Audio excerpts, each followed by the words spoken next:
পানিসাগর মহকুমার অন্তর্গত রোয়া কমিউনিটি হলে রাজ্য কৃষি ও কৃষক কল্যাণ দপ্তরের আর্থিক সহায়তায় পানিসাগর কৃষি দপ্তরের উদ্যোগে বিকশিত কৃষি সংকল্প অভিযানের অন্তিম তথা সমাপ্তি লগ্নের অনুষ্ঠান।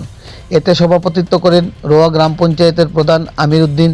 এছাড়াও অতিথি হিসাবে উপস্থিত ছিলেন পানিসাগর পঞ্চায়েত সমিতির ভাইস চেয়ারম্যান কল্পনা নাথ, পঞ্চায়েত সমিতির সদস্যা পারমিতা সরকার, ত্রিপুরা রাজ্যের কেন্দ্রীয় কৃষি গবেষণাগারের কৃষি গবেষক ধীমান দাস চৌধুরী, পানিসাগর কৃষি বিজ্ঞান কেন্দ্রের বিজ্ঞানী doctor Kankabati Kalai, all Tripura farmer producer অর্গানাইজেশনের সাধারণ সম্পাদক বীরেন্দ্রচন্দ্র দাস, রোয়া গ্রাম পঞ্চায়েতের প্রাক্তন প্রধান জ্যোতির্ময় দত্ত, পানিসাগর মৎস্য তত্ত্বাবধায়ক কামাল হোসেন, পানিসাগর কৃষি দপ্তরের কৃষি তত্ত্বাবধায়ক সমীরণ দাস, পানিসাগর কৃষি সেক্টর অফিসার দিব্যেন্দু দেববর্মা সহ অন্যান্য আধিকারিকেরা।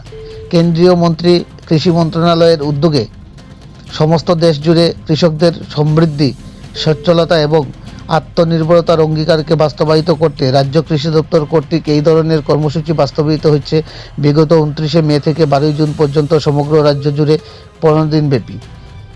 এতে করে দেশের প্রায় 1.5 কোটি কৃষকদের সাথে সরাসরি যোগাযোগ স্থাপন সহ দেশের সর্বমোট 700টি জেলায় 2000-এরও অধিক বৈজ্ঞানিক দলের অংশগ্রহণ এবং নতুন নতুন প্রযুক্তি ও সরকারি প্রকল্প সম্পর্কে তথ্য, কৃষকদের প্রক্রিয়া এবং উদ্ভাবনের ডকুমেন্টস বাস্তবায়িত হবে। উক্ত কর্মসূচিকে বাস্তবায়িত করতে পানিসাগর কৃষি দপ্তর কর্তৃক বিকশিত কৃষি সংকল্প অভিযানের প্রচারকারী চলমান যান সমগ্র পানিসাগর কৃষি মহকুমা জুড়ে প্রচার অভিযান চালিয়ে যাচ্ছে। পাশাপাশি চলমান মৃত্তিকা পরীক্ষাযানের মাধ্যমে কৃষকদের জমির মৃত্তিকা পরীক্ষা করার সুব্যবস্থা বাস্তবায়ন করা হয়। পানিসাগর কৃষি দপ্তর কর্তৃক জানানো হয় যে উক্ত কর্মসূচি সমগ্র দেশ জুড়ে একযোগে পালিত হচ্ছে। এই মর্মে পানিসাগর কৃষি দপ্তর কর্তৃক 29 মে থেকে 12 জুন পর্যন্ত প্রতিদিন পানিসাগরে কৃষি মহকুমার বিভিন্ন স্থানে এই ধরনের কর্মসূচি বাস্তবায়িত করে যাবে। রাজ্য কৃষি দপ্তর কর্তৃক এই ধরনের কর্মসূচি বাস্তবায়নকে ঘিরে গোটা পানিসাগর মহকুমা জুড়ে কৃষকদের মধ্যে উৎসাহ উদ্দীপনা ছড়িয়ে পড়ে। এই মর্মে আজ অন্তিম তথা সমাপ্তি লগ্নের অনুষ্ঠানে অঙ্গ হিসাবে রোয়া কমিউনিটি হলে পরপর অনুষ্ঠিত হয় রোয়া এবং পূর্ব রোয়া গ্রাম পঞ্চায়েতের বেনিফিশিয়ারিদের নিয়ে কর্মসূচি এবং একই সাথে ইন্দুরাইল এডিসি ভিলেজেও অনুষ্ঠিত হয় উক্ত সমাপ্তি লগ্নের কর্মসূচি। রোয়া কমিউনিটি হলে অনুষ্ঠিত অনুষ্ঠানে আগত বেনিফিশিয়ারিদের মধ্যে 2টি করে উন্নত মানের আম ও লেবুর চারা বিনামূল্যে বিতরণ করা হয়। পাশাপাশি বেশ কয়েকজন কৃষককে 2টি স্প্রে মেশিন সহ উন্নত মানের ধানের বীজ প্রদান করা হয়। পানিসাগর প্রতিনিধির রিপোর্ট, শ্যামলী ত্রিপুরা। গ্যারেন্টি কিনা নিব একটা কোম্পানিরে, গডরেজ কোম্পানিরে এখানে দায়িত্ব দেওয়া হয়েছে। এই গডরেজ কোম্পানি অয়েল পাম্পটা কিনা নিব, প্রসেস করব, তারপরে দিয়া এটা এসুর একটা দাম যেমন 23 টাকা করে সরকার কিনা নেয়, আগেই ঘোষণা দিচ্ছে, ঠিক গডরেজে এটা কিনা নিব। আপনি এটা ওই রাবারের মতো আপ ডাউন করার রাস্তা নাই, চুক্তিবদ্ধ হয়েছে। আপনারা এই চাষটা রোয়া, পূর্ব রোয়া এদিকে কিছু অনেকটা জায়গা আছে যেটাতে আপনারা এই চাষটা করতে পারেন। বেতনের মতো, চাকরির মতো মাসে মাসে টাকা পাইবেন, কারণ এটা এক একটা বাঞ্চ মাসে মাসে আইব, ওটা কোম্পানি কিনা নিব, কিনা নিয়ে তারা প্রসেস করব। যেটা আমরা পাশের স্টেট মিজোরাম যদি দামছড়াটা ক্রস করেন এখান থেকে, এরপরে দেখবেন কানমুনে পুরা মামির ডিস্ট্রিক্টে পুরাটাই আপনারা পাইবেন অয়েল পাম্পের। তো আমরা এখান থেকে মিজোরামে 5 জন কৃষকরে এই মাসের মধ্যেই বা আগামী মাসে মিজোরাম যাইতেছে এটি দেখার লাগে কৃষকরা। তো এই সুযোগটি আপনারা নিতে হইব। একদম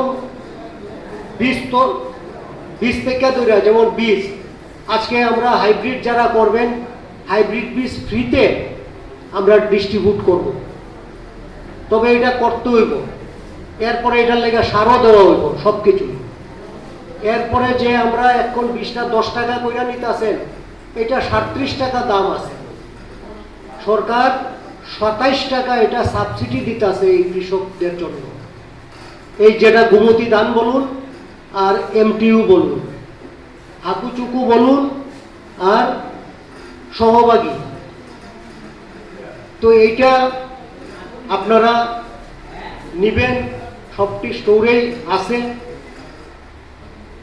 এরপরে যেটা আইসিএম বা এসআরআই যে পদ্ধতিটাই কোয়া হইব ওই পদ্ধতিটা মান্য করবেন। আমরা স্টাফেরা যাইব, দেখব, তারপরে আপনার কিছু ওইটা যে আগাছা বাঁচবেন, এরপরে ট্রাক্টর প্রয়োগ করবেন, এটারও একটা টাকা আছে 904 টাকা করে কানি প্রতি আইসিএম।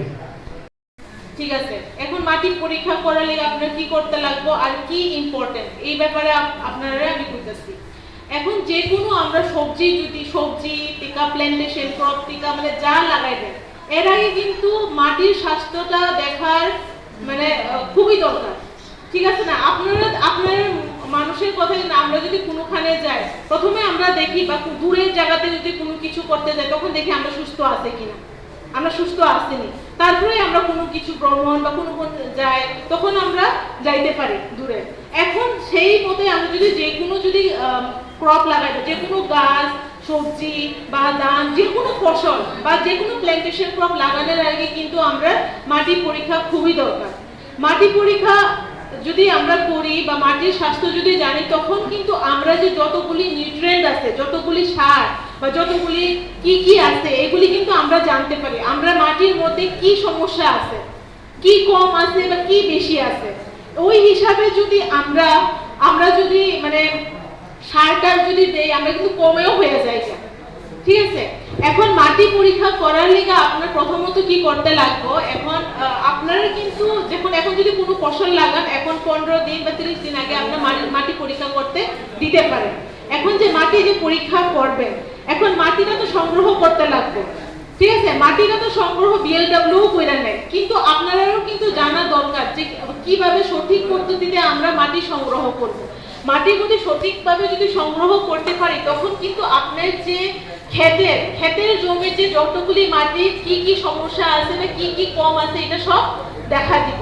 এখন যে মাটি পরীক্ষার লেগা আমরা নর্থ ত্রিপুরাতে একটা আছে যে সয়েল টেস্টিং ল্যাব করে পানিসাগরে, এখানে আপনারা নিশ্চিন্তে আপনারা বিএলডব্লিউর মাধ্যমে পাঠাইতে পারেন। তারপরে টেস্ট করার পরে কি করা হয়, আপনারা একটা সয়েল হেলথ কার্ড, আপনার যে মাটির যে পরীক্ষা করার পরে কি মানে কি নিউট্রিয়েন্টস বা কি জিনিস আছে বা কি সমস্যা আছে সব এখানে একবারে লেখা থাকবে, কতটুকু পার্সেন্ট আছে কি নাই সব কিছু লেখা থাকবে।